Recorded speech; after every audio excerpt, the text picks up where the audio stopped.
समं समस्तैरनन्तपर्यायै दर्पणतल्लिव सकला प्रतिफलति पदार्थमालिका यत्र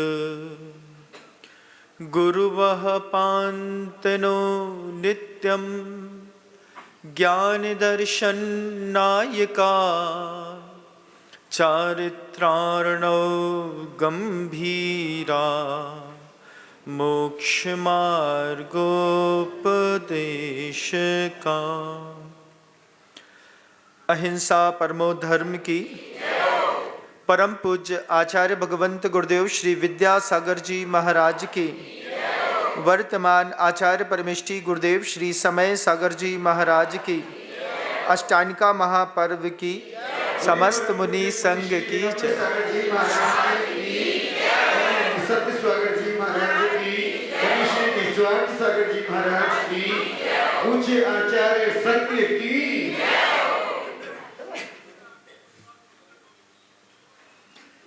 सन 2019 की बात है। गुरुदेव जबलपुर में विराजमान थे। कलकत्ता से एक बिल्कुल सामान्य सा लड़का आया। सामान्य सा लड़का, उसके चेहरे पर कोई भी रंग रौनक नहीं, कुछ भी नहीं, और उसका एक स्टेज शो था। स्टेज शो था तो उस लड़के की भावना हुई कि हम अपना हुनर गुरुदेव को भी दिखाना चाहते हैं।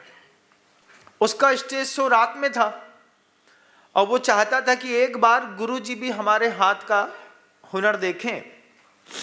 तो निवेदन किया उसने, गुरुदेव कुछ दिखाना चाहता हूं। आचार्य जी ने उसके सहज भाव को देख करके स्वीकृति प्रदान की। तो हम लोग 8-10 साधु वहीं पर बैठे हुए थे।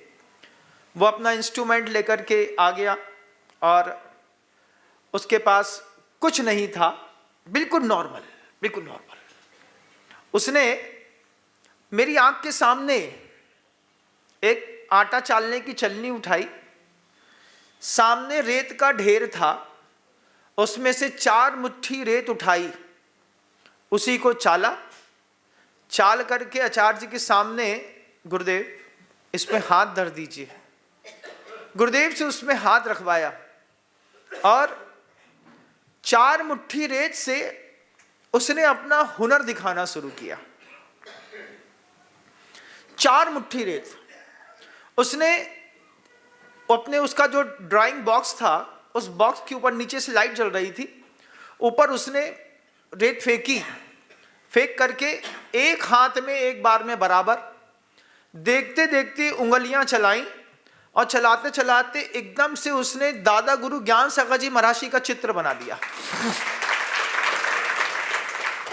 दादा गुरु ज्ञान सागर जी महाराज के चित्र में उसने बहुत कम परिवर्तन किया। थोड़ा सा रेत ऐसी फेंकी और 1 सेकेंड के बाद उसमें आचार्य जी का हूबहू चित्र बना दिया।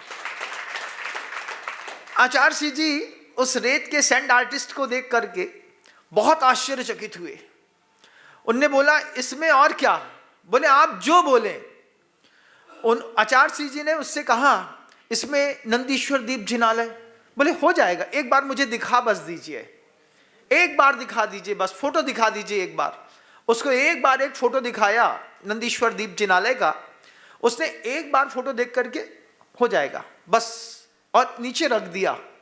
नीचे रखने के साथ ही 1 सेकेंड में, 5 सेकेंड में आदमी फोटो को क्या गहराई से देखा होगा। उसने अपने उस ड्राइंग बॉक्स पे पूरा का पूरा नंदीश्वर दीप जिनालय वैसे ही का वैसे ही, मुश्किल से 25 सेकेंड लगा होगा, उसने बना करके खड़ा कर दिया। आचार्य भगवंत इतने आश्चर्यचकित। आप लोगों ने भी वीडियो में देखे होंगे बहुत सारे ऐसे सैंड आर्टिस्ट के काम, बहुत सारे देखे होंगे। आज आचार्य जी ने उससे 2-3 चीजें और आचार्य जी ने उसके सामने, मतलब उसको दिखाया कि गुरुदेव बैठे हैं और नीचे पूरा संघ बैठा हुआ है। संघ में आप आश्चर्य मानेंगे, समय सागर जी महाराज श्री जी जैसा बैठते हैं उसी स्टाइल में उन्होंने समय सागर जी से लेकर के 40 साधुओं को एक बाय सीक्वेंस में रेत से ऐसा बनाया कि दूर से दिखने में आ रहा था कि समय सागर जी महाराज बैठे हैं, योग सागर जी महाराज बैठे हैं, उनके बगल में निर्णय सागर जी महाराज बैठे हैं, प्रणम्ब सागर जी बैठे हैं, दूसरे संग बैठा हुआ है। एक एक साधु को दिखाया, रेत का आर्टिस्ट, सिर्फ रेत से हुनर दिखा दिया। आचार्य जी उसका उस कार्यक्रम को देखते देखते करीब 40 मिनट गुरुजी ने उसके उस उपक्रम को देखा और उसको खूब आशीर्वाद दिया, खूब बढ़ो, खूब तरक्की करो। और जाते जाते उसने बोला एक चीज और दिखाना चाहूंगा, और उसने देखते देखते सदलगा का पूरा घर आचार्य जी के सामने हू बहू उतार दिया। आचार्य जी उसने कहा ये आप ही बताइए क्या है। और जैसे सदलगा का पूरा घर, बावड़ी और सामने की लोहारों की दुकानें, चक्का बनाने वाले की दुकानें उतारी तो आचार्य से मुस्कुरा दिए, हे ये तो वो उधर का बना रहा है। तो वो कहता है कि गुरुजी बस मैं ये चाहता था कि मेरे इस उपक्रम से आप उद्देश्य को पकड़े कि मैं आपको कहाँ ले जाना चाह रहा हूँ। और आचार्य सिंह कहा ये सदलगा का इसने घर बना दिया पूरा का पूरा। उसने फिर एक बार हाथ फेरा रेत पे और सदलगा के घर को पूरा का पूरा शांतिनाथ भगवान के मंदिर में बदल दिया। गुरुजी देखते रह गए, सामान्य सा लड़का, चेहरे पर कोई रंग नहीं, रौनक नहीं, कुछ नहीं, वो दिखा करके चले गए। जाने के बाद 2:15 बजे हम लोगों की क्लास लगी। आचार्य जी उस समय पंचास्त्री काय ग्रंथ का हम सभी को स्वाध्याय करा रहे थे। गुरुदेव सबके सामने कहते हैं उसके पास कुछ नहीं है, 4 मुट्ठी रेत से वो अपना हुनर दिखाता है। आचार्य जी के वो शब्द थे, 4 मुट्ठी रेत से वो अपना हुनर दिखाता है, अंदर तरंगे और भावनाएं पैदा करता है। आप लोगों के पास तो सब है, आप अपना हुनर क्यों नहीं दिखा पाते हैं। आचार्य जी किसी भी दृश्य को देखते थे, देखने के बाद उस चीज पर वो कमेंट जरूर करते थे। हम सबसे कहते, गुरुजी ने हम सबसे कहा महाराज कुछ नहीं है उसके पास, घर तक नहीं है, किराए के मकान में रहता है, जीविकोपार्जन कैसे करता होगा, लेकिन वो अपना हुनर दिखा गया। और ऐसा हुनर 4 मुट्ठी रेत से जीविकोपार्जन प्रतिदिन का, सुबह शाम का, दिन रात का, 24 घंटे का।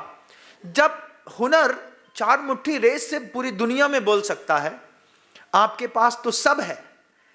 संगी पंचेंद्री की पर्याय है, मनुष्य कुल है, महाव्रत है, श्रावकों का इतना सहयोग है, उसके बाद आगम है, आगम के बाद दुनिया भर की चीजें हैं। आप अपना हुनर क्यों नहीं दिखा पाते हैं? क्या संसार की, काल की अपनी स्थितियां हैं। मैं आप सबसे भी कहूंगा, उस सेंड आर्टिस्ट से तो आपके आर्ट बहुत भयंकर होंगे, जबरदस्त होंगे। उसके पास कुछ नहीं है, आपके पास तो सब है। आपके पास अच्छा शरीर है, ज्ञान का बल है, संबंधों का बल है, आपके पास धर्म है, आपके पास सहयोग की भावना है, स्त्री है, पुत्र है, सब है।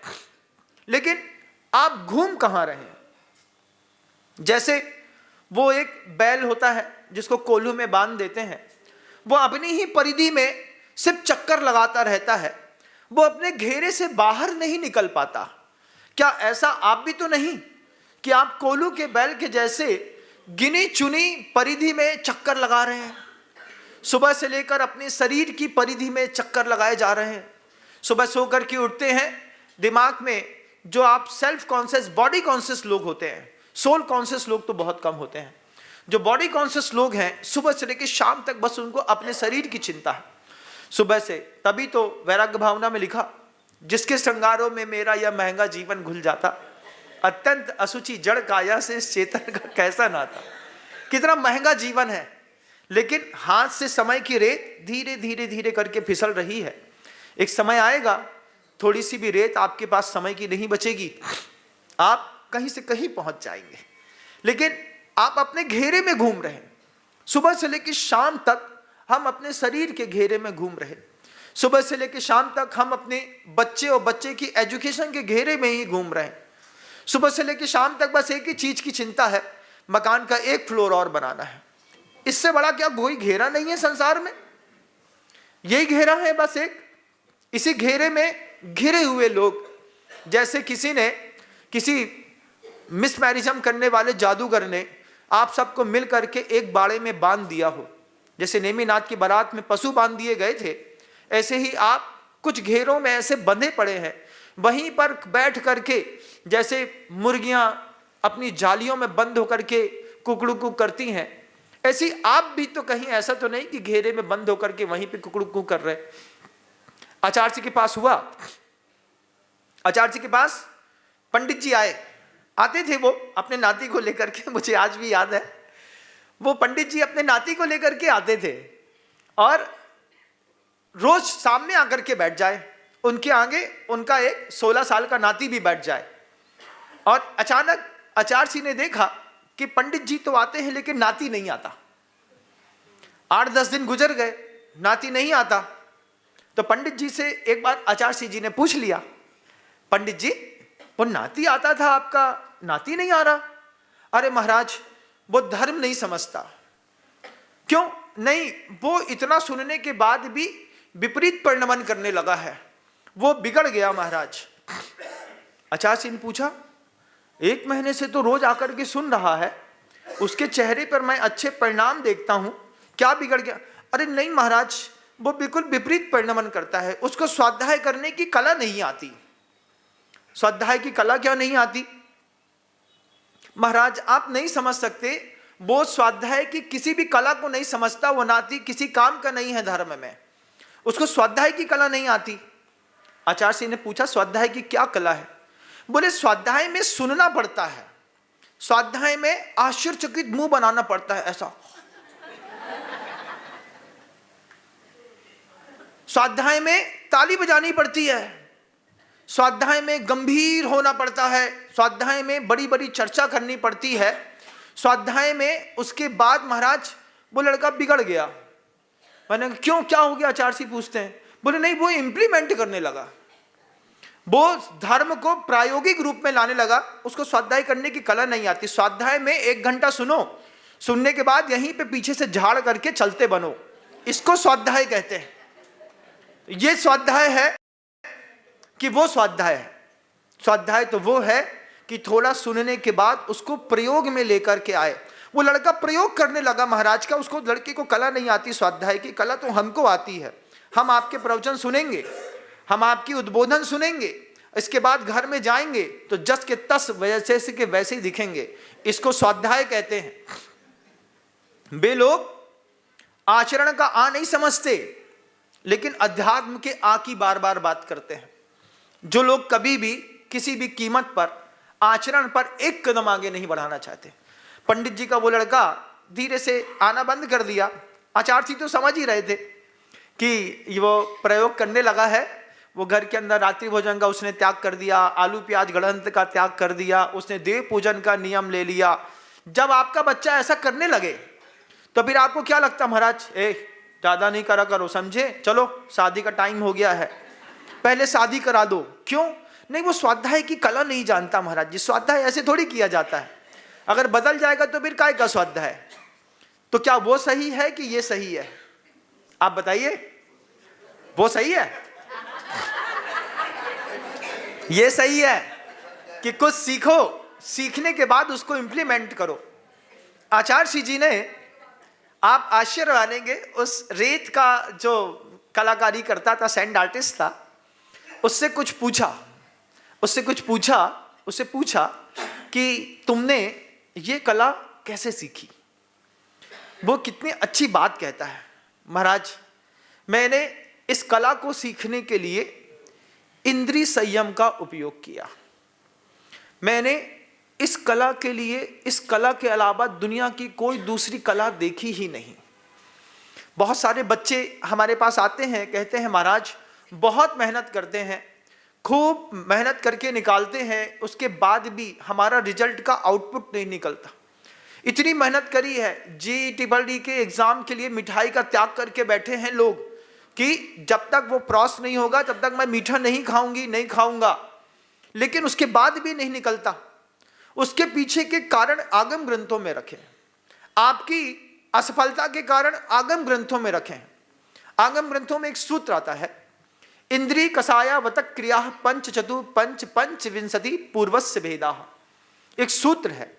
इस सूत्र की परिभाषा उस कलकत्ता से आए हुए अजैन व्यक्ति ने कही, महाराज मैंने इंद्रिय संयम रखा, जब तक मैं स्टैंड आर्टिस्ट का काम पूरा सीख नहीं गया तब तक मेरे दिमाग में बस एक ही चीज थी, तद द्रष्टव्यम तद प्रष्टव्यम तद इष्टव्यम मुमुक्षु भी। जैसे एक मुमुक्षु, कोई भी अभिलाषी व्यक्ति, दुनिया का किसी भी चीज की अभिलाषा हो, संसार की अभिलाषा हो या संसार से निकलने की अभिलाषा हो, आप जो बनना चाहते हैं आप सिर्फ उसी के बारे में पूछिए, आप उसी को चाहिए, उसी की भावना करिए और उसी के बारे में बातें करिए। 4 चीजें आपको किसी भी अपने इष्ट की प्राप्ति के लिए है। दुकान अच्छी खड़ी करनी है तो दुकान की भावना भाइये, दुकान के बारे में पूछिए, दुकान के बारे में पता करिए, दुकान की ही चिंता करिए और किसी की नहीं। लेकिन हम क्या करते हैं, बहुत सारे लोग आते हैं बोलते मेरा दुकान नहीं चलती, दुकान खोली और पड़ोसी की दुकान में जाके बैठ गए। क्यों? अरे भीड़ नहीं थी तो पड़ोसी की दुकान में बैठ गए। तो पिताजी घर में कहते थे, बनिया की पीठ में पारस होता है, बस वो अपनी गद्दी पे बैठा बस रहे, पैसा अपने आप चल करके आता है। गद्दी नहीं छोड़नी चाहिए। और आप लोग क्या करते हैं, खाली रहे तो गद्दी छोड़ के पड़ोसी घर में जाके बैठ गए, उसकी दुकान चला रहे, अपनी छोड़ दी। तद द्रष्टव्यम तद प्रष्टव्यम तद इष्टव्यम मुमुक्षुभि। आचार्य पूज्यपाद भगवंत कहते हैं, वो सेंट आर्टिस्ट कहता है गुरुदेव से, गुरुदेव मैंने इंद्रिय संयम रखा। उसके बाद जो लोग इसके महारथी थे उनके प्रति मेरी कभी कषाय नहीं हुई। उसके बाद मैं किसी भी दूसरी क्रियाओं में शामिल ही नहीं रहा। मैं हमेशा सिर्फ इसी को सीखता रहा और 8-10 साल इस मुट्ठी भर की रेस से मैंने जो कमाल सीखा, लेकिन बिना किसी कसाई किए सीखा। आप जब भी कोई बच्चा कॉम्पिटिटिव एग्जाम पास करता है, लेकिन सबसे पहले वो अपने फॉलोवर्स को पीछे करने की कोशिश भी करता है। लेकिन यहाँ पर आचार्य जी कहते हैं, दुनिया में कोई भी ज्ञान है साधर्मी को दे दो, तुम भी पास हो जाना, मैं भी पास हो जाऊंगा, दोनों। लेकिन हमारी क्या आदत रहती है, तुमको बता देंगे और तुम्हारे 90-99 नंबर आ गए तो हम तुमको नहीं बताएंगे। तो ये छुपाने का एक दोष होता है जिसके कारण आदमी आगे नहीं उठ पाता। कई बार ऐसा भी होता है। एक और सूत्र है, तत्प्रदोष निन्नव मासारांतराया साधनोपघाता ज्ञान दर्शना वर्णयोः। सूत्र हमारे यहाँ तत्वार सूत्र पे है। वो ज्ञानावर्णी और दर्शनावर्णी कर्म के जो बंद हो रहे हैं, हम मेहनत करने के बाद भी कुछ नहीं समझ पा रहे हैं, हम पुरुषार्थ करने के बाद भी कुछ आउटपुट नहीं निकाल पा रहे हैं, कारण क्या है? तत्प्रदोष। उसमें हमने एक सेंट आर्टिस्ट को आप देखो तो आप क्या करोगे, है इनके जैसे तो बहुत दिख जाते हैं। आपके घर के सामने BMW कार खड़ी हो जाए और आपकी लेने की हैसियत ना हो तो आप क्या करेंगे, BMW के सामने जाके ऐसा करके उसमें एक स्क्रैच मार देंगे। कई लोग स्क्रैच मार देते हैं, कई लोग गुटखा खा करके धीरे से उसी के ऊपर थूके और चलते बने, बोले क्या BMW में तो थूक दिया हमने। क्यों? क्योंकि तुम्हारी हैसियत से बाहर की चीज थी। हैसियत से बाहर की चीज में जब आदमी स्क्रैच मारता है तो भी उसकी लाइफ में वो चीज नहीं मिलती। बड़े लोग खासियत है कभी किसी की लाइफ स्टाइल में स्क्रैच नहीं मारते। आप स्क्रैच मारते हैं कि नहीं मारते? सोच लीजिए। निंदा की स्क्रैच तो मारते होंगे थोड़ा सा। बढ़ते हुए आदमी को देख करके घर के अंदर डोमेस्टिक वायलेंस, घर के अंदर देवरानी पे स्क्रैच मारी कि नहीं मारी? आज तक नहीं मारी, आज तक नहीं मारी महाराज। हमने ना देवरानी पे स्क्रैच मारी, ना अपनी सास पे स्क्रैच मारी, ना हमारी सास ने हमारे ऊपर स्क्रैच मारी, ना हमने अपने पति पर स्क्रैच मारी। आपने स्क्रैच ही नहीं मारी, बहुत अच्छे आप तो मतलब आपके घर के अंदर डिवाइडेशन नहीं हुआ होगा, आप सेपरेट लाइफ नहीं जी रहे होंगे, संयुक्त परिवार होगा 15-20 लोगों का। क्योंकि जिस घर में स्क्रैच नहीं मारे जाते उस घर में डिवाइडेशन भी नहीं होता। डिवाइडेशन होता ही स्क्रैच के साथ है। आपने कभी ना कभी किसी ना किसी की लाइफ में अगर स्क्रैच मारी है तो निश्चित रूप से आज नहीं तो कल आपकी गाड़ी में स्क्रैच पड़ेगी। आप कितना भी ऊपर उठने की कोशिश करिए, तत्प्रदोष आचार्य कहते हैं प्रदोष एक शब्द है, जिस शब्द में गुरुवर कहते हैं आप उद्बोधन सुन रहे हैं, उद्बोधन सुनते सुनते या फिर किसी शिक्षक का कोई स्पीच सुनते सुनते आप प्रतिक्रिया कैसी देते हैं, इससे ज्ञानावर्णी और दर्शनावर्णी कर्म के बंध बनते हैं। प्रतिक्रिया क्या है? प्रतिक्रिया ये है, अरे महाराज का प्रवचन कब खत्म होगा, हमको घर जाना है। एक प्रतिक्रिया, फीडबैक, आपने कैसा दिया, इससे आपके ज्ञानावर्णी और दर्शनावर्णी कर्म का बंध बनेगा। अब आप किसी साधु का प्रवचन सुनते वक्त अगर आप ये फीडबैक देख रहे हैं कि अरे बाबा कब खत्म करोगे, हमको घर जाना है, तो इसका मतलब है तुमने उसका फीडबैक गलत कर दिया। उसके बाद दूसरी फीडबैक दे दिया, जे महाराज अपने आप को बहुत ही ज्ञानी समझते हैं, ये भी एक फीडबैक मिल गया। फिर तीसरा फीडबैक दे दिया, क्या सुनो, सुनना जरूर, समझना नहीं है इनकी बात, समझ गए ना बगल वाले को, आपने बहुत अच्छा किया, लेकिन आपको ये नहीं पता कि आपने अपनी खुद की लाइफस्टाइल में स्क्रैच मारा है, क्योंकि आगम ग्रंथ कभी भी गलत नहीं होते। जब उद्बोधन सुनते वक्त आपने अपने पड़ोसी को या फिर अपने आप को इस तरीके का स्क्रैच दिया है प्रदोष का। प्रदोष शब्द कहता है शिक्षक के प्रति प्रतिक्रिया कैसी है, गुरु के प्रति प्रतिक्रिया कैसी है, धर्म के प्रति प्रतिक्रिया कैसी है। तब आपकी प्रतिक्रिया गलत है तो फिर आपके ज्ञानावर्णी और दर्शनावर्णी कर्म के तीव्र बंध बनेंगे। अब इस तीव्र बंध के बंधने के कारण आपका अशुभ आश्रय होगा दूसरे कमाल से, क्योंकि एक से दूसरी, दूसरी से तीसरे लिंक ऑटोमेटिकली लाइफ में जुड़ी हुई है। आपने प्रतिक्रिया दी प्रदोष की, आपके ज्ञानावर्णी दर्शनावर्णी कर्म का बंध बंधा, आपके ज्ञानावर्णी कर्म का बंध बंधा, आपकी कसाय तेज हुई, आपकी कसाय तेज हुई, ज्ञानावर्णी कर्म का बंध बंधा और आप प्रभावित हुए अचेतन वस्तु से। बोलो हाँ, कोई भी जीव है वो चेतन और अचेतन दो ही चीजों से प्रभावित है। या तो कोई चलती फिरती पुतलिया पसंद आती है या फिर किसी का खड़ा हुआ मकान पसंद आता है। तो आपकी जो दृष्टि है वो या तो चेतन पे जाती है या फिर अचेतन पे जाती है। अब आपके साथ दिक्कत क्या हुई कि आपके अंदर कसाई भी थी, आपके अंदर प्रदोष भी था, आपकी प्रतिक्रिया देने की व्यवस्थाएं अलग थी, फिर आपके अंदर ज्ञानावर्णी और दर्शनावर्णी कर्म के बंध भी थे। अब अचेतन वस्तुएं जो आपके घर के अंदर रखी हैं, ये अचेतन वस्तुएं आपके जीवन में अशुभ आश्रव का बंद कराती है। ये अशुभ आश्रव कैसा होता है इसको भी देखिएगा। मान लीजिए एक जमाना था, आजकल तो शायद बहुत कम हो गया होगा, जब हम घर में थे तो होममेड वर्किंग बहुत ज़्यादा चलती थी। वो किसी ने एक किताब बिकती थी बहुत सारी, अपने बाल कैसे संवारें। अब बाल कैसे संवारें की किताब उठा करके ले आए, बाल झड़ रहे हैं, उसमें खूसी पड़ रही है, कुछ हो रहा है, तो किताब ले आए। किताब ले आकर घर में प्रायोगिक चलता था, 100 ग्राम आंवला ले आओ, 100 ग्राम सिकाकाई ले आओ, 100 ग्राम बहेरा ले आओ, इसमें थोड़ी सी मेहंदी मिला दो, फिर इसमें थोड़ी सी करायल मिला दो, फिर इसको लोहे की कढ़ाई में रखो, फिर इसमें सरसों का तेल मिला दो,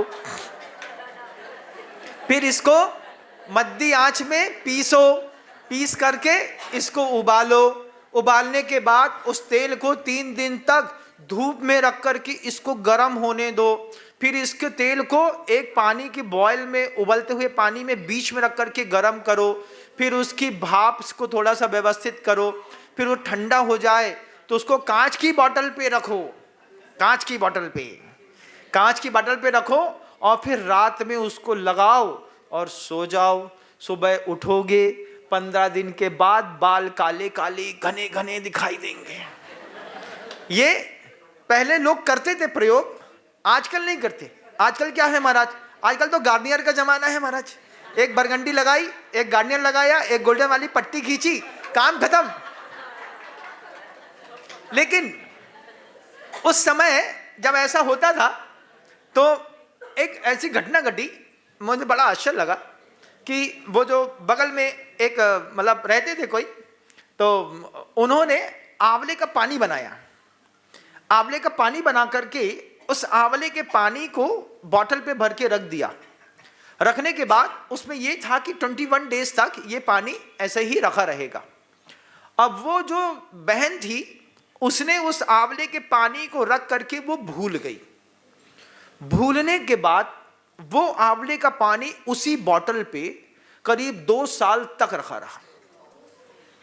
2 साल तक रखने के बाद जब उसकी शादी हो गई, शादी होने के बाद उसका विवाह हो गया, अच्छे घर में विवाह हुआ, लेकिन अशुभ आश्रव कैसे होता है? कसाय, अज्ञान, ज्ञानावर्णी, दक्षिणावर्णी कर्म के बंध और अशुभ आश्रव अचेतन कृत। उसने देखा कि घर में जाने के बाद 1 साल बाद उसका डिवाइडेशन हुआ। 1 साल के बाद डिवाइडेशन हुआ। डिवाइडेशन के बाद उसके परिवार की स्थितियां बिल्कुल खत्म होती रही। उस बॉटल को देखा तो आधी बॉटल पानी था, आधी बॉटल पानी में आधी बॉटल जीव मरे पड़े थे। उसमें लगातार उत्पत्ति हो रही है, जीव उसी में पैदा हो रहा है, उसी में मर रहा है, उसी में पैदा हो रहा है, उसी में मर रहा है। ये अचेतन कृत अशुभ आश्रव आपके घरों के अंदर जबरदस्त होता होगा। कैसे कैसे होता होगा इसको देखिएगा। आपने मकान बनाया, मकान के एंट्रेंस में ही छोटे छोटे कोई छेद हैं, उस छेदों से लगातार चींटियां निकलती हैं, चींटे निकलते हैं, छोटे छोटे कीड़े निकलते हैं। आपने उसको जब उनका आना जाना बंद हो तब उसको पैक कर देना चाहिए था स्टार्टिंग में ही, लेकिन पैक नहीं किया। पैक नहीं करने पर वे रोज रात में ऊपर नीचे होने पर मर रहे हैं। अशुभ आश्रव। अभी मैं एक मंदिर जी में था, कहाँ पे था अपन, किशनगढ़ में थे मंदिर में, तो सीढ़ी में ही वो जीव की उत्पत्ति होती थी। हमने कहा जिसने भी मकान बनाया है, इस मकान बनाने वाले, इस मंदिर बनाने वाले के घर में तीव्र कलह होती होगी। अशुभ आश्रव इस तरीके के खूब होते हैं इस जीवन में। अब आपके घर के अंदर घुनी डाले हैं, अब घुनी डाले हैं तो क्या करें? तो आपने उठा करके गैया के सामने डाल दी। अब गैया को तो नहीं पता, लेकिन गैया वो दाल को खा गई, लेकिन उसका आश्रव किसको हुआ? अचेतन कृत अशुभ आश्रव।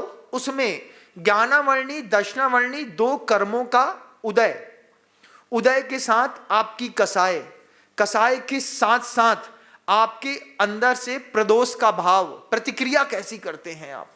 प्रतिक्रिया की बहुत बड़ी भूमिका है इस संसार में। आपने प्रतिक्रिया गलत कर दी, अब कुछ नहीं होता है, खा लो, खिला दिया। आपके कुछ नहीं होते से ऐसा नहीं है कि कुछ नहीं होता, बहुत कुछ होता है।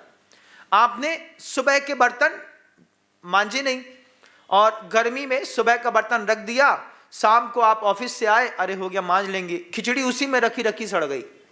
सड़ी खिचड़ी में असंख्यात अनंत जीव हो गए। अनंत जीव होने के बाद आपने दूसरे दिन सुबह जब आपको नई खिचड़ी बनानी थी, 24 घंटे के बाद आपने बर्तन मांजा, मांजते वक्त उसमें बिम मार डाला और उस खिचड़ी को ऐसा हाथ से हिला दिया, तो जितने असंख्यात अनंत जीव थे वे आपके एक बार के घुमाने पर जितने के जितने थे वो मर गए। मर जाने पर क्या हुआ? किसको आश्रय हुआ? आपको हुआ। आपको दिखा भी नहीं सामने कोई दुश्मन, इसके बाद भी आपका संसार धीरे धीरे धीरे बड़ा होता रहा। हम सोचते रहे कि हमारे साथ गलत क्यों हो रहा है, लेकिन आपके साथ गलत ना हो तो किसके साथ हो? किसके साथ हो? आपके साथ ही होगा, क्योंकि तत्प्रदोष निन्नव मात्सरांतराया साधनोपघाता ज्ञान दर्शना वर्ण्यो। ये सूत्र को आपने कभी समझने की कोशिश नहीं करी। आपने कभी भी इंद्री कसाया व्रत क्रिया पंच चतु पंच पंचविंशति पूर्वस्य भेदा, इस सूत्र को समझने की कोशिश नहीं करी। आप साधु बनने के लिए तत्वार्थ सूत्र मत पढ़िए, लेकिन अपनी गृहस्थी को सफल करने के लिए तत्वार्थ सूत्र जरूर पढ़िए। उस सूत्र का भाव अपने परिवार को उत्थान के लिए लगाइए। अगर हम ऐसा नहीं करेंगे तो हमारा विकास और तीव्र गति से होगा। आचार्य जी कह रहे थे उस सेंट आस्टिस के बारे में, 4 मुट्ठी रेस से पूरी दुनिया में हुनर दिखा रहा है। हमारे पास तो पूरा आगम धरा हुआ है, पैसा धरा हुआ है, संपत्ति धरी है, तीर्थ क्षेत्र धरे है, मंदिर धरे है, हम ही क्यों हुनर नहीं दिखा पा रहे अपना? मंदिर में आने के बाद जिसके कंठ में नमोकार मंत्र हो, भक्तांबर स्तोत्र हो, वो आदमी बोल रहा है महाराज मुझसे ज्यादा दुखी इस संसार में नहीं है। तो सबसे बड़ा अभागा वही है जिसके पास नमोकार मंत्र भी है, भक्तांबर स्तोत्र भी है, उसके बाद भी अपनी किस्मत को कोस रहा है कि मेरे पास कुछ नहीं है। वास्तव में अभी तुम्हारे पास कुछ भी नहीं है। लेकिन तो नमोकार मंत्र मिलने के बाद, स्तोत्र पाठ मिलने के बाद, भक्ति मिलने के बाद आदमी अपने आप को गिव अप करता है, ऊपर उठाता है तुरंत स्पीड पे। लेकिन बात समझ में आए तो, अब बात समझ में क्यों नहीं आती? क्योंकि हमारी आदत कुछ और है। हमारी आदत तत्प्रदोष करने की है, मात्सर्य करने की है। मात्सर्य एक शब्द है। मात्सर्य शब्द कहता है क्या? आप किसी भी चीज को करना चाहते हैं, करने वाले के प्रति आपके अंदर से गुड वाइब्रेशन आता है कि बैड वाइब्रेशन आता है? हम धंधा करना चाहते हैं, लेकिन पड़ोसी का धंधा अगर मान लो तेज चल रहा हो तो उसको देख करके क्या लगता है? कुछ लोग तो ऐसे होते हैं कि पड़ोसी के घर से फेंके गए कागज ही देखते रहते, इतना कागज निकलता है इसकी दुकान से रोज, भैया कितना कमा रहा है। मास्टर नहीं है, मास्टर है। पड़ोसी के घर के अंदर नया फ्रिज आने पर आपके घर के अंदर कुछ कुलबुली होती कि नहीं होती है? ए भाई 1 लाख रुपए का नया फ्रिज लेकर के आ गई है। तो अंदर क्या हो रहा है? मास्टर भाव। ये मास्टर भाव आगम के लिए भी होता है, देवशास्त्र गुरु के लिए भी होता है। सामर्थ्य होने के बाद भी मात्सर्य का भाव, ध्यान रखिएगा। धन है, धन नहीं है कि मन नहीं है? आपसे पूछेंगे आपके पास, धन तो है महाराज, मन नहीं है, मात्सर्य भाव है, नहीं देंगे, मत दो, कोई बात नहीं। लेकिन अफसोस इस बात का है, तुमको भी वो पैसा लगेगा नहीं। आपके दिल में भी, आपके दिमाग में भी वो पैसा लगेगा नहीं। मैंने देखा, रेवती रेंज इंदौर में था, कोरोना का टाइम पीरियड चल रहा था, अरविंदो हॉस्पिटल जस्ट बगल में थी। वहां से लोग अपनी पत्नी का इलाज कराने के लिए आते, 25-25 लाख रुपए नगद देने की कोशिश करते, वहां पे जगह नहीं मिलती, पत्नी मर जाती। लोग आचार्य जी के पास आते, बोलते ये 25 लाख रुपए मेरे जीवन में किसी काम का नहीं है गुरुदेव, इसको मैं यहीं पे छोड़ता हूं। क्यों? क्योंकि जब काम का था तब तो आपने दिया नहीं, बाद में वो पैसा आपके भी काम में नहीं आता। ये कहते हैं कर्म का उदय। आप सोचते हो कि पैसे को आप भोग लोगे, गलत फहमी में है आप। पैसे को भोगने के लिए सबसे पहले आपको मात्सर्य मुक्त होना पड़ेगा। मात्सर्य मुक्त की प्रक्रिया देवशास्त्र गुरु के निमित्त से पैदा होगी। गुरु के निमित्त से देंगे, धर्म के निमित्त से देंगे, मंदिर के निमित्त से देंगे, तीर्थ प्रभावना के निमित्त से देंगे, तो जितना देंगे उतना लगेगा। मैंने पूर्व में भी कही है ये बात कि जितना आपने आज तक दान दिया है, आज तक जितना भी आपने दान दिया है, सिर्फ उतना ही अगर आपको वापस मिले और बाकी आपका सब छुड़ा लिया जाए, तो क्या दिए गए दान से आप अपनी जिंदगी सरवाइव कर सकते हैं? एक बार विचार करिएगा। जितना आपने आज तक दान दिया हो, कितना कहां कैसा दान दिया, उतना ही पैसा आपको वापस मिल जाए और बाकी जितनी संपत्ति है वो सब हटा दी जाए। बोले जितना दिया था इतनी में अपना जीवन जी लो। कितने दिन जी पाओगे?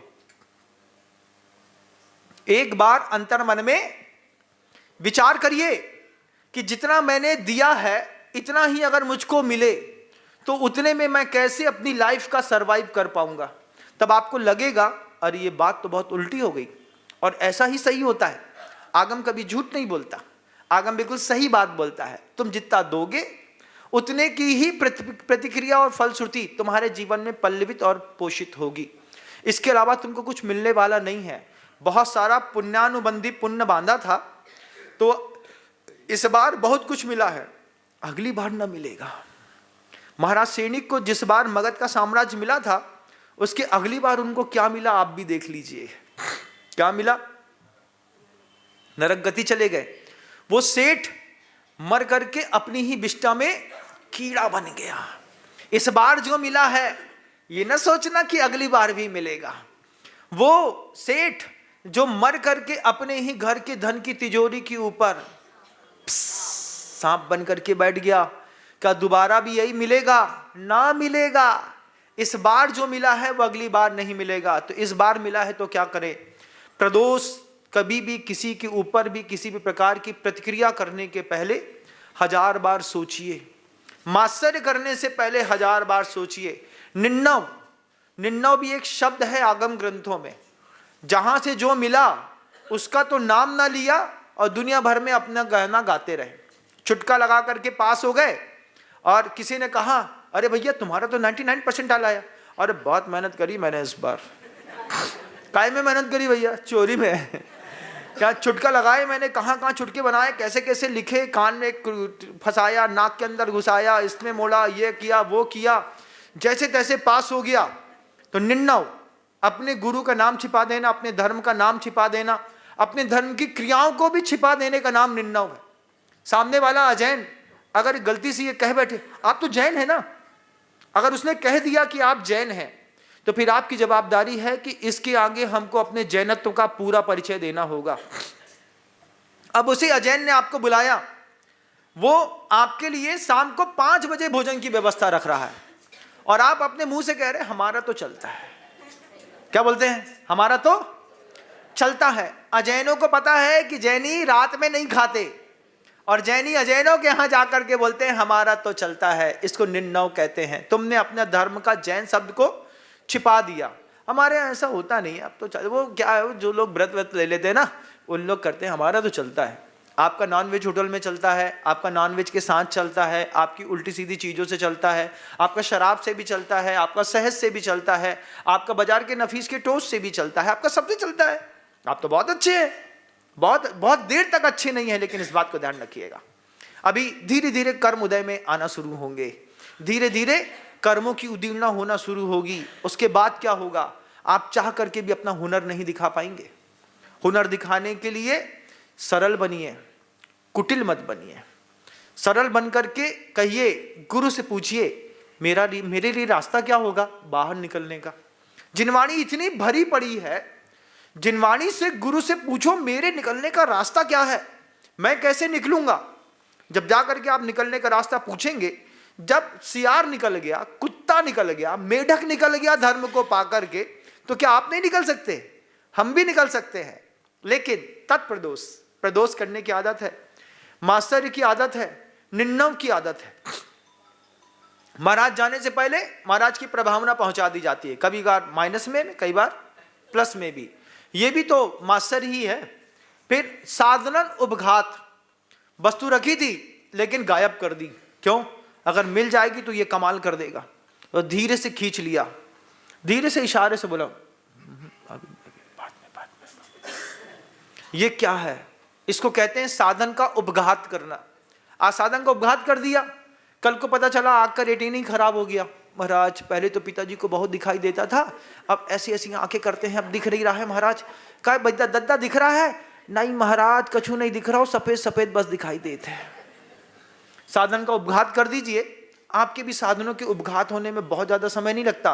किसी भी कर्म की उदीर्णा अंतर मुहूर्त के बाद से लेकर पूर्व कोटि वर्ष के बीच में कभी भी, किसी भी पर्याय में, किसी भी समय हो सकती है। चलते चलते आपके रात के सोते सोते, कुछ नहीं महाराज रात में अच्छे सोए थे, सुबह देखा तो इनका आधा भाग काम ही नहीं कर रहा है। साधन उपघात। मंदिर जाते व्यक्ति के लिए समय नहीं है। मान लो लड़का मंदिर जा रहा हो, क्या बोलते हैं, हाँ मालूम है कितने बड़े पुजारी हो गए हो, जाओ पहले काम करो। तो पहले गृहस्थी का घेरे के काम करो, लेकिन घेरे से निकलने का कोई काम मत करो। साधन उपघात। तत्प्रदोष निन्नव मात्सर्यांतराया साधनोपघाता ज्ञान दर्शना वर्ण्यो।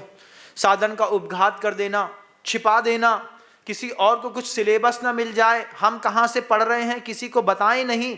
जब हम इस तरीके का कोई संवाद अपने जीवन में किसी ईर्षा भाव के साथ करते हैं, उसकी प्रतिक्रिया हमारे जीवन में आती है। और फिर जब हमारे जीवन में आती है तो भी हम चिल्लाते रहते हैं, महाराज माँ को डायलिसिस हो गया है, आशीर्वाद दीजिए। क्या दिया आशीर्वाद? हम कहेंगे माँ से, माँ कितनी कसाई करी होगी तुमने जवानी में। तत्प्रदोष निंदाओं मात्सरांतराय साधनोपघाता ज्ञान दर्शना वर्ण्यो। किया होगा कि नहीं किया होगा? गए होंगे। महावीर जी जाते हैं लोग, लेकिन दर्शन के लिए नहीं जाते, साली को साथ में लेके जाते हैं। कहाँ महाराज हम लोग तीर्थ के लिए गए हैं, तीर्थ के लिए निकले तो अपने पिताजी को लेकर के निकले होते? नहीं महाराज, वो एक साली है साथ में, अभी अभी उसकी शादी हुई है, तो साड़ू भाई भी साथ में हैं, साली साथ में है, हम दोनों साथ में और बच्चे साथ में, ज़्यादा बड़ी फैमिली लेके नहीं गए। साली के साथ तीर्थ करने जा रहे हो, अपने पिता के साथ तीर्थ करने नहीं गए तुम। धिक्कार है तुम्हारे जीवन पे। एक बार तो कोशिश करा होता कि अपने पिताजी के साथ हम महावीर जी होकर के आते हैं, हम एक बार अपने पिताजी के साथ सम्मेद शिखर जी हो सके जाते हैं। साली के साथ तो साल में 4 राउंड मारते हैं आप। मारे होंगे, चाहे वे जज हो चाहे एसपी। दुनिया में कितनी बड़ा शेर हो, शेरा वाली हर शेर के ऊपर भारी पड़ती है। साली के साथ तो घूम गए, लेकिन पिताजी के साथ नहीं गए। माँ ने कहा सम्मेद शिखर जी ले जाना है बेटा, हमारी भावना है। तो माँ के कहने पर सम्मेद शिखर जी जाने की भावना। अभी माँ धंधा बहुत तेज चल रहा है, इतने में मम्मी जी का फोन आ जाए तो बेटा सम्मेद शिखर, हाँ मम्मी जी है ना अपने पास, जिन दिन का टाइम अपन होके आते, मैं व्यवस्था बना लेता हूँ। तो मम्मी का कहना ना मानेंगे, मम्मी जी का, मम्मी और मम्मी जी का अंतर समझते हैं? हाँ, नहीं तो पता चला कुछ नहीं समझते तुम लोग, सब हम ही समझते हैं। हाँ, मम्मी का कहना तो माने नहीं, और मम्मी जी का बहुत अच्छे से। मम्मी जी के लिए तो जान हाजिर है, और मम्मी की जान निकाल ली घर के अंदर। होता है कि नहीं? तत्प्रदोष निन्ना मास्तनांतराय साधनों घाता ज्ञान दर्शना वर्ण्यो तीव्र कसाय। इसमें भी एक लाइन सत्वार सूत्र की और जोड़ देता हूं। इसमें इतना कुछ तो जीवन में घटित होता ही है, साथ ही साथ तीव्र मंत्र ज्ञाता ज्ञात भावाधिकरण वीर विशेषेभ्य तद विशेष। आपकी किसी भी क्रिया में इस सूत्र का सहारा लेकर के और जान आती है, फिर आप उसमें तीव्र भाव करते हैं। कसाय में तीव्र आसक्ति हो जाए, फिर जानबूझ करके करें और अज्ञान में करें। अज्ञान में हो गया महाराज जी, हमारे यहाँ अज्ञान की परिभाषा अलग है। अज्ञान हमारे यहाँ इसको अज्ञान नहीं कहते कि कुछ को कुछ पता नहीं है, पता है। तो अज्ञान की परिभाषा लिखी, मदात प्रमादाद व अनवबुद्ध प्रवर्तः अज्ञात भावः। मद के कारण, अहंकार के कारण, या फिर प्रमादात प्रमाद के कारण, अनवबुद्ध प्रवर्तः असमीचीन प्रवृत्ति कर दी, उसके कारण जो कर्म का बंध होता है उससे आप जिंदगी भर परेशान रहते हैं। इतना निर्मल आगम पूरी दुनिया में सूरज लेके खोजोगे तो नहीं मिलेगा। ऐसी निकलने की व्यवस्थाएं पूरी दुनिया में किसी धर्म में नहीं मिलेगी। आज मिली है, सूत्र का उपयोग करिए, अपना जीवन संवारिए।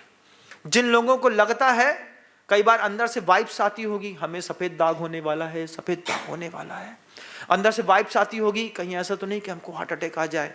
किसी को वाइब्स आती है, भैया मेरा जिन ज्यादा बचे नहीं, अब मैं मरने वाला हूं, मुझे ऐसा लगता है। अंदर से ऐसी ऐसी चीजों में भासता है, आदमी का दिमाग बोलता है बार बार कि भैया महाराज हाथ नहीं उठ रहा है, कहीं हार्ट अटैक नहीं हो जाए। एक आध दिन, 15, 20, 25 दिन में, 50 दिन में, 60 दिन में आपकी जो सोच रहे हैं वो आपको मिलने वाली है। आगम ग्रंथ कह चुका है इस बात को। शुद्धम तु व्यानंतो शुद्ध में वप्पयम लहदि जीवो जानंतो दु अशुद्धम अशुद्ध में वप्पयम लहदि। अगर आपने अच्छी चिंता करी है, अच्छा चिंतन किया है, आपको अच्छा मिलेगा। और जानंतो दु अशुद्धम, अगर आप अपने बारे में भी गलत सोच रहे हैं, हम नहीं कर पाएंगे, हम नहीं कर पाएंगे, तो how do handle failures, setback, how do handle, आप कैसे उसको हैंडल करते हैं। इसके बाद आपके जीवन में एक नई उमंग, नई चीज आती है। लेकिन आपकी लाइफ में फेलियर्स है, क्योंकि शुद्धम तो व्यानंतो तो आपके पास आता नहीं, जानंतो दु अशुद्धम, अशुद्ध को ही जानूंगा, अशुद्ध के साथ जीऊंगा, क्योंकि अशुद्धों का बहुमत बहुत है, शुद्धों का और सिद्धों का बहुमत कम नहीं है बहुत मजबूत है। शुद्धों का भी बहुमत महज मजबूत है। सिद्ध शिला पर अनंतानंत सिद्ध परमेष्ठी बैठे हैं जो ऊपर से आशीर्वाद देते हैं। बहुत बड़ा मजबूत बहुमत है। लेकिन यह भी ध्यान रखिएगा, कितनी भी इस संसार में खींचातानी कर लीजिए, राष्ट्र में जीतता तो शुद्ध वाला ही है, अशुद्ध वाला तो हार ही जाता है।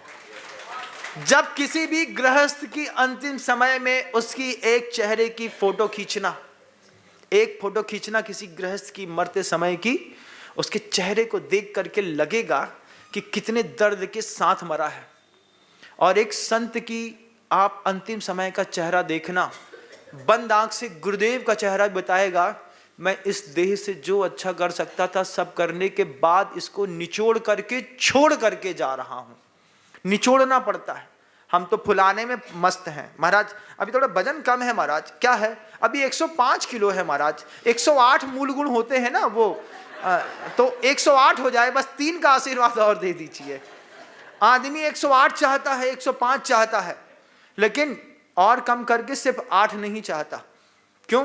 वो जितना फैलते और फूलते हैं उतना अच्छा प्रभाव पड़ता है। तो बस जितना बड़ा सेठ उतना बड़ा उसका पेट। तो इस सेठ और पेट की तो बड़ी लंबी कहानी है। हमारे दुर्लभ सागर जी महाराज हैं एक संघ में, उनको कभी देखिएगा, अपने घर में बड़जात्या परिवार की जबरदस्त महंगी संतान थी। वो आदमी महंगी संतान, उसका शौक अपने आप में ऐसे ऊंचे और हाई फाई थे। हम उससे कहते थे, तेरे बाप को जिस दिन पता चला कि तू इतना खर्चा करता है खूब मारेगा। बोले हम पता ही नहीं चलने देंगे पिता को कि हम इतना खर्चा करते हैं। जबरदस्त खर्चा करते थे दुर्लभ सागर जी। साधु बने तो कितनी बार उससे कहा हमने कि तुम बिल्कुल बकरिया जैसे दिखने लगे हो, सूखे दिखने लगे हो। एक ही चीज कहते हैं, साधु तो ऐसा ही अच्छा लगता है जो बिल्कुल सूखी हुई हड्डी के जैसा दिखता हो। वो उनका जो संबोधन, बरजात्या परिवार का एक ऐसा चिराग है वो आदमी अपने आप में, कि साधना के जितने भी लक्षण हैं उनके पूरे शरीर में आप कहीं पर भी देख लेंगे। बंदे तद्गुण लब्ध है,